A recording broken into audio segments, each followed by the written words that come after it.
জাতীয় শিক্ষক ফোরাম নারায়ণগঞ্জ মহানগর জেলা শাখার উদ্যোগে আজকের এই বিশাল মানববন্ধনে এই পর্যায়ে গুরুত্বপূর্ণ বক্তব্য রাখবেন জাতীয় শিক্ষক ফোরাম নারায়ণগঞ্জ মহানগরের সংগ্রামী সহ সভাপতি স্যার আব্দুল হান্নান।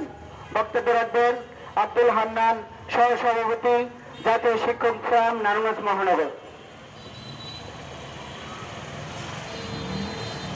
আলহামদুলিল্লাহি রাব্বিল আলামিন ওয়াসসালাতু ওয়াসসালামু আলা আশরাফিল আম্বিয়া ওয়াল মুরসালিন। ছাত্র সমাজের প্রতিনিধিত্বকারী সংগঠন মানুষ গড়ার কারিগর জাতীয় শিক্ষক ফোরাম নারায়ণগঞ্জ জেলা ও মহানগর কর্তৃক আয়োজিত আজকে মানববন্ধনের সংগ্রামী সভাপতি, জাতীয় শিক্ষক ফোরাম নারায়ণগঞ্জ জেলার সংগ্রামী সভাপতি শিক্ষক নেতা রেজাউল করিম, প্রধান অতিথি হিসাবে উপস্থিত আছেন জাতীয় শিক্ষক ফোরাম কেন্দ্রীয় কমিটির মোহতারাম প্রশিক্ষণ সম্পাদক ডক্টর মাসুম রব্বানী আল আজহারি। আমাদের মাঝে উপস্থিত আছেন ইসলামী আন্দোলন বাংলাদেশ নারায়ণগঞ্জ জেলার সংগ্রামী সাধারণ সম্পাদক সেক্রেটারি জননেতা জাহাঙ্গীর কবির। উপস্থিত আছেন শিক্ষক ফোরাম নারায়ণগঞ্জ মহানগরের সংগ্রামী সভাপতি আলতাফ হোসেন গাজী সহ জেলা নগরের নেতৃবৃন্দ, সংগ্রামী উপস্থিতি। অত্যন্ত আশা এবং ভরসা নিয়ে সেই রক্তাক্ত জুলাইয়ের কথা মনে করছি। রক্তাক্ত জুলাই প্রতিষ্ঠিত হয়েছিল স্বৈরা শাসককে হটিয়ে বাংলার আকাশে স্বাধীনতার সূর্য উদিত হবে। আল্লাহ পাকের মহান ইচ্ছায় আমরা সেই স্বাধীনতার সূর্যকে ছিনিয়ে আনতে পেরেছি। আল্লাহ পাকের দরবারে শুকরিয়া আদায় করি, আলহামদুলিল্লাহ। আপনারা জেনেছেন আমাদের অসংখ্য ছাত্রকে পাখির মতো গুলি করে হত্যা করা হয়েছে। আমাদের অসংখ্য হাজার হাজার ভাইকে আজকে পঙ্গুত্ব বরণ করতে হচ্ছে। কেন পঙ্গুত্ব বরণ করতে হয়েছেন? কেন বুকের তাজা রক্ত ঢেলে দিয়েছেন? একটি স্বাধীন সার্বভৌম দেশ উপহার দেওয়ার জন্য। আজকে এই স্বাধীনতাকে যদি ভুলণ্ঠিত করতে চায়, স্বাধীনতাকে নস্যাৎ করতে চায় একটি গোষ্ঠীয় মহল। আমরা দেখেছি আমরা এই 5ই আগস্টে দ্বিতীয়বার যে স্বাধীনতা ছিনিয়ে এনেছি, এই স্বাধীনতাকে প্রশ্নবিদ্ধ করতে একটি মহল উঠে পড়ে লেগেছে। তারা বিভিন্নভাবে জ্বালাও পোড়াও ধ্বংসাত্মক কর্মকাণ্ডে লিপ্ত হয়েছে। আমাদের এই স্বাধীনতাকে তারা প্রশ্নবিদ্ধ করছে। আমরা এর তীব্র নিন্দা প্রতিবাদ জানাই। আজকে আমরা পেশাজীবী সংগঠন হিসাবে আমরা অন্তর্বর্তীকালীন সরকারের কাছে আমাদের এই প্রত্যাশা, এই নৈরাজ্যবাদী, এই সন্ত্রাস যারা সমাজে নৈরাজ্য সৃষ্টি করছেন তাদেরকে কঠোর হস্তে দমন করতে হবে। আপনারা দেখেছেন আমরা জাতীয় শিক্ষক ফোরাম থেকে অন্তর্বর্তীকালীন সরকারকে ধন্যবাদ জানাই। আমরা 2021 সালে স্বৈরা শাসক হাসিনা আমাদের উপরে যে শিক্ষা কার্যক্রম চাপিয়ে দিয়েছে, এর মাধ্যমে আমাদের সন্তানরা কিছুই শিখতে পারবে না, কিছুই খুঁজে পায় না। আমরা দেখেছি স্কুল কলেজে যে সমস্ত ছাত্ররা লেখাপড়া করছেন, এই বছরে 2024 শিক্ষাবর্ষে আজকে 8ম মাস চলছে, এর ভিতরে প্রায় 4টি মাস স্কুল বন্ধ ছিল।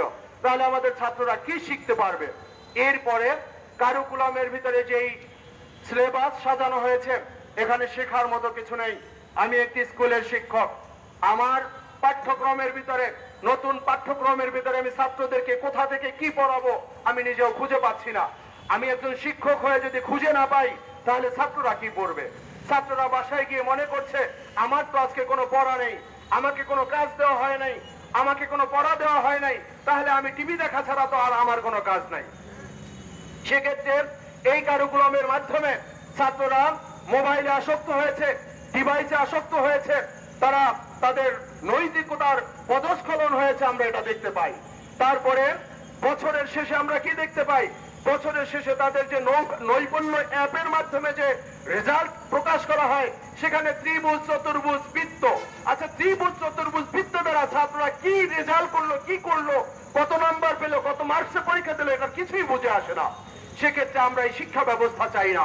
আমরা এই ৯/৬ শিক্ষা ব্যবস্থা দিয়ে জাতিকে ধ্বংস করার এই শিক্ষা ব্যবস্থা আমরা আর দেখতে চাই না। আমরা অন্তর্বর্তীকালীন সরকারের কাছে একটা বুক ভরা আশা নিয়ে একথা বলতে চাই, অতি দ্রুত, এতদিন পর্যন্ত, গতকালকে পর্যন্ত মাননীয় আমাদের অন্তর্বর্তীকালীন সরকারের প্রধান উপদেষ্টার কাছে শিক্ষা মন্ত্রণালয়ের দায়িত্ব ছিল। গতকালকে শিক্ষা মন্ত্রণালয়ের দায়িত্ব হস্তান্তর করা হয়েছে। আমরা বর্তমান শিক্ষামন্ত্রীর কাছে, মানে শিক্ষা উপদেষ্টার কাছে এই আহ্বান জানাচ্ছি, এই ৯/৬ শিক্ষা দিয়ে আপনি এই জাতিকে কখনো মেধাওয়ালা করতে পারবেন না, মেধা শূন্য হয়ে যাবে। আমরা চাই না একটি মেধা শূন্য একটি জাতি চাই না।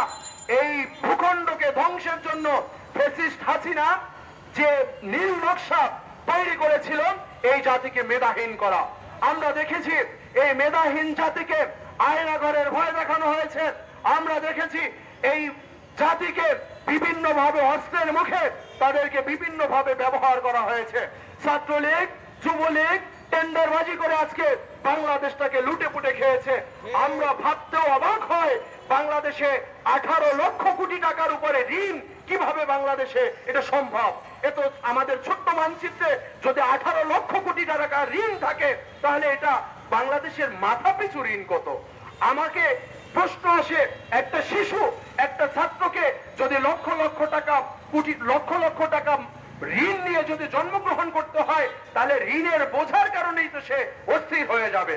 আমরা চাই শিক্ষা ব্যবস্থা, অবৈতনিক শিক্ষা ব্যবস্থা চালু করতে হবে। সেটা স্কুল, মাদ্রাসা, যেখানেই হোক না কেন অবৈতনিক শিক্ষা ব্যবস্থা চালু করতে হবে। ছাত্রদের মাধ্যমে কোনো বেতন ভাতা নেওয়া যাবে না। আদর্শ শিক্ষা ব্যবস্থা চালু করতে হবে, যেখানে আদর্শ ছাত্র গড়ে উঠবে, টেন্ডারবাজ, দখলবাজ ছাত্র গড়ে উঠবে না। আমরা আজকে ভার্সিটিগুলোকে কি দেখতে পাই, যেখানে মনে হয় যেন এটা একটা অস্ত্রাগার। আমরা দেখেছি এই দ্বিতীয় স্বাধীনতার পরে ইসলামী আন্দোলন বাংলাদেশ যেই বিশেষ করে পুলিশ লাইন্স গুলো পাহারা দিয়েছে, জেলা প্রশাসক, পুলিশ সুপার মহোদয় সেখানে শঙ্কিত ছিল এখানে একটা অস্ত্রাগার আছে, অস্ত্রাগার লুট হয়ে যায় কিনা।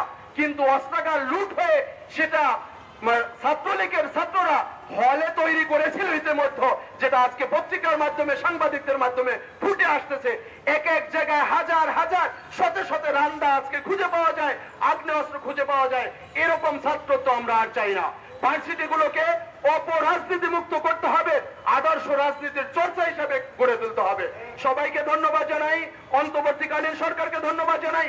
আমাদের আশার আলো প্রস্ফুটিত হবে, এই আশাবাদ ব্যক্ত করে আমরা অন্তর্বর্তীকালীন সরকার একটি সর্বমহলের গ্রহণযোগ্য স্কলারদের নিয়ে একটি সুন্দর একটি শিক্ষা কমিশন গঠন করবে, এই আশাবাদ ব্যক্ত করে আমি আমার বক্তব্য শেষ করছি।